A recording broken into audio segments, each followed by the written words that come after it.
बिस्मिल्लाहिर्रहमानिर्रहीम अस्सलाम वालेकुम डियर स्टूडेंट्स। आज के हमारे इस लेक्चर में चैप्टर 1 बायोलॉजी 9th क्लास का हमने पार्ट नंबर सी का जो शॉर्ट क्वेश्चन है उसका क्वेश्चन नंबर 3 हमने यहाँ पर सीखना है, समझना है।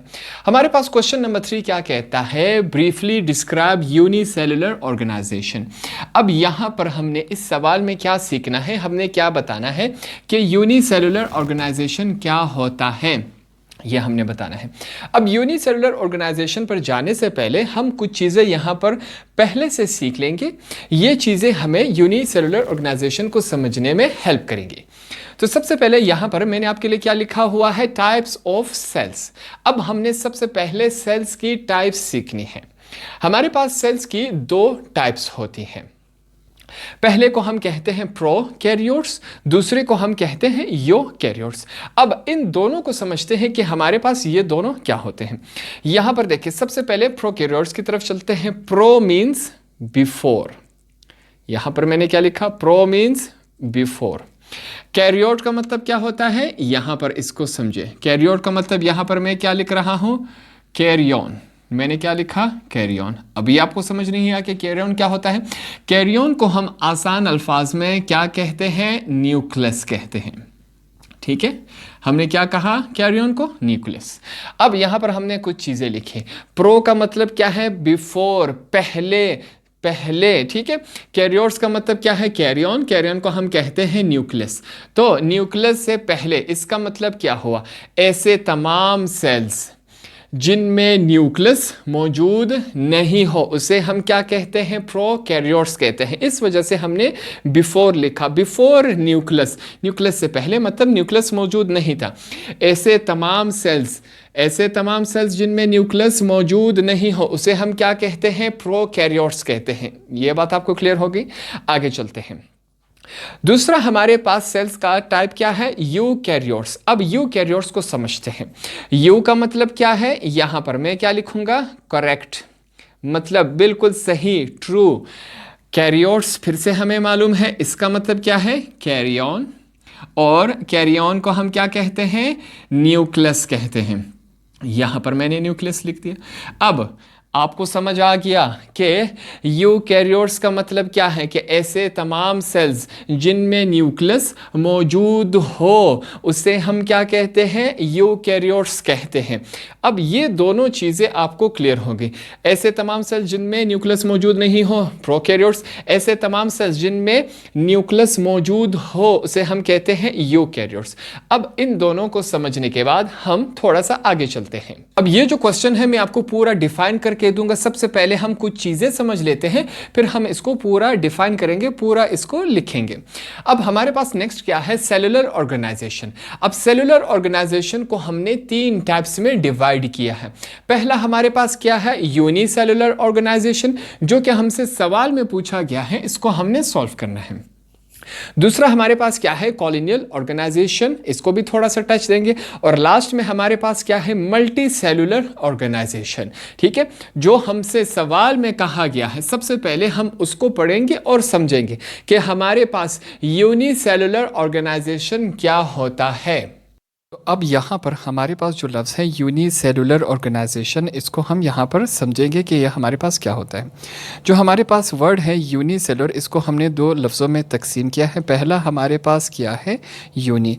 यूनी का मतलब होता है 1 और सेलुलर का मतलब होता है हमारे पास सेल। तो यूनिसेलुलर का मतलब क्या हुआ, ऐसा जानदार जो कि एक ही सेल से बना हुआ हो उसे हम क्या कहते हैं, यूनिसेलुलर ऑर्गेनाइजेशन कहते हैं। अब ये हमें आसान हो गया। आगे चलते हैं, हमारे पास क्या है, बॉडी ऑफ ऑर्गेनिज्म। यहाँ पर एम मिसिंग है, उसको लगाते हैं। Body of organism consist of only 1 cell, ऐसा जानदार जिसका बॉडी एक ही सेल से बना हुआ हो उसे हम क्या कहते हैं, यूनिसेलुलर ऑर्गेनाइजेशन कहते हैं। All life activities done by 1 cell, उस जानदार की ज़िंदगी के तमाम काम एक ही सेल करता है। तो यहाँ तक हमें तमाम चीज़ें क्लियर हो गई कि ऐसा जानदार जो एक ही सेल से बना हुआ हो उसे हम क्या कहते हैं, यूनिसेलुलर ऑर्गेनाइजेशन।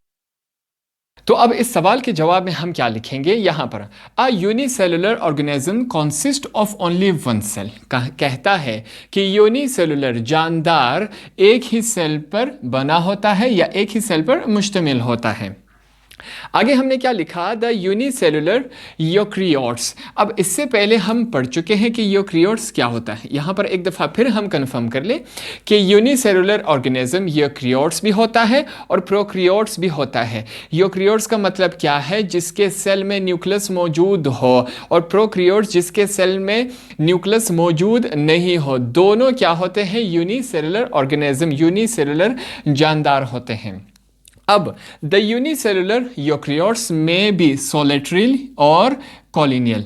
अब कहता है कि जो यूनिसेलुलर, ऐसा जानदार जिसके सेल में न्यूक्लियस मौजूद हो और वो एक ही सेल से बना हो, वो कैसे रहता है, वो सोलिटरी या तो अकेला रहता है या फिर कॉलोनियल शक्ल में रहता है।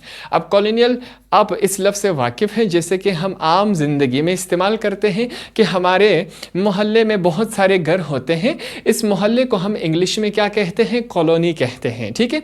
तो बहुत सारे घर जब एक ही साथ हो तो उसे हम क्या कहते हैं, कॉलोनी कहते हैं।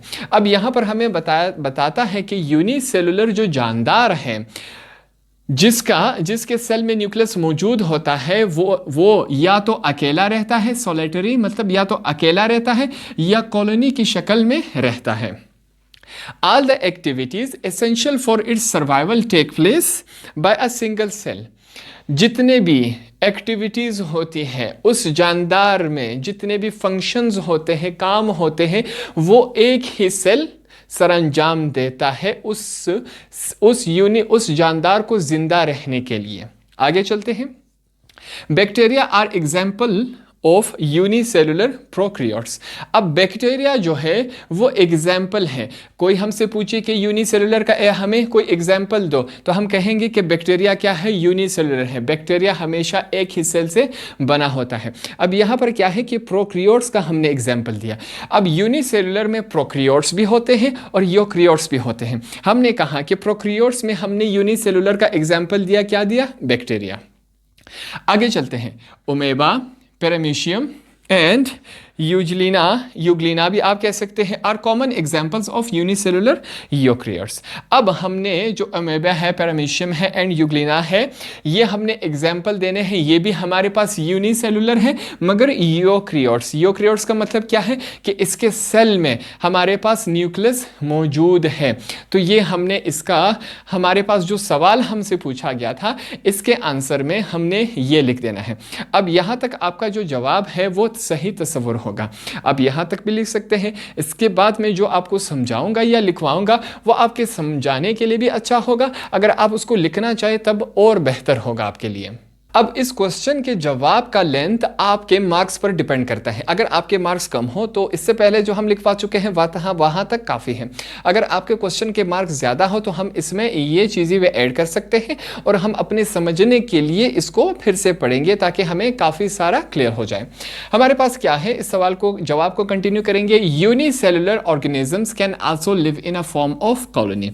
इस वर्ड को फिर से समझ लेते हैं। जैसे कि हम आम अल्फाज में हम इस्तेमाल करते हैं कॉलोनी किसे कहते हैं कि बहुत सारे घर जब इकट्ठे होते हैं, आसपास रहते हैं, तो उसे हम क्या कहते हैं, कॉलोनी। सेम वही कॉन्सेप्ट यहाँ पर इस्तेमाल किया गया है कि जो यूनिसेलुलर ऑर्गेनिज्म, एक सेल से बनने वाले जानदार, कॉलोनी की शक्ल में भी रहते हैं।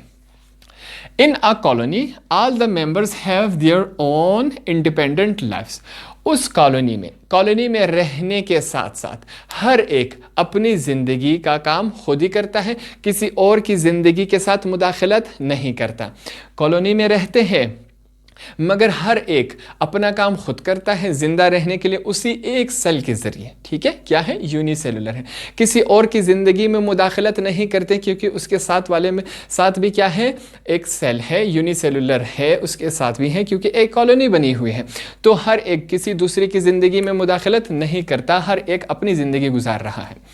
दे have no coordination with each other for the survival. उनका एक दूसरे के साथ कोई ताल्लुक नहीं है जिंदा रहने के लिए, हर एक अपने फंक्शंस खुद ही करता है। आगे चलते हैं। The example of colonial life of unicellular organisms is Volvox colony।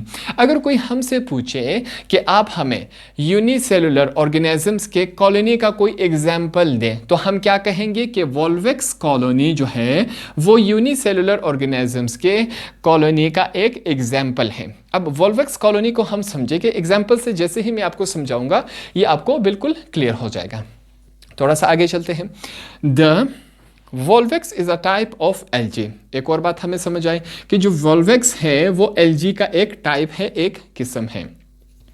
The volvox colony is found in fresh water due to abundance gives green colour to water. अब इसको समझते हैं एक एग्जाम्पल के जरिए। आपने अक्सर देखा होगा कि जो हमारे पास स्विमिंग पूल्स होते हैं या साफ पानी के चश्मे या जो पाइप होते हैं उसमें थोड़ा सा ग्रीनरिश सा बन जाता है। अक्सर स्विमिंग पूल के ऊपर पानी की सतह के ऊपर हमें एक ग्रीन सी लहर नज़र आती है। वो जो ग्रीन लहर होती है वो दरअसल वॉल्वेक्स कॉलोनी होती है, वॉल्वेक्स जो कि एल्गी का एक टाइप है। अब आपके दिमाग में एक खाका सा बन गया है कि वॉल्वेक्स क्या होता है, वॉल्वेक्स की कॉलोनी क्या होती है। बहुत सारे यूनिसेलुलर एक सेल से बनने वाले जानदार जब पानी की सतह पर, साफ पानी की सतह पर एक कॉलोनी बना ले, उस कॉलोनी को हम क्या कहते हैं, वॉल्वेक्स कॉलोनी कहते हैं। वो जो पानी की सतह पर एक ग्रीनरिश सा बन जाता है उसे हम क्या कहते हैं, वॉल्वेक्स कहते हैं, वॉल्वेक्स की कॉलोनी। आगे चलते हैं। वो जो वॉल्वेक्स की कॉलोनी बनाता है पानी की सतह के ऊपर, उससे जो पानी का कलर होता है वो ग्रीनरिश सा बन जाता है, ग्रीन सा बन जाता है, सब्ज बन जाता है। There may be up to 50,000 members in a volvox colony. कहता है एक वॉल्वेक्स कॉलोनी में हमारे पास 50,000 तक यूनिसेलुलर मेंबर्स आ सकते हैं। एक सेल से बनने वाले जानदार 50,000 की तादाद में एक कॉलोनी में आ सकते हैं। तो यहां पर हमने यूनिसेलुलर को बहुत ही आसान अल्फाज में समझ लिया। ये तमाम सीखने के बाद आपके दिमाग में बिल्कुल साफ सा खाका बन गया। अगर कोई आपसे पूछ ले कि यूनिसेलुलर ऑर्गेनिज्म क्या होता है, आप इससे उसको बिल्कुल मुतमईन कर सकते हैं और जवाब दे सकते हैं। तो इस तरह हमारा ये वाला लेक्चर भी कंप्लीट हुआ।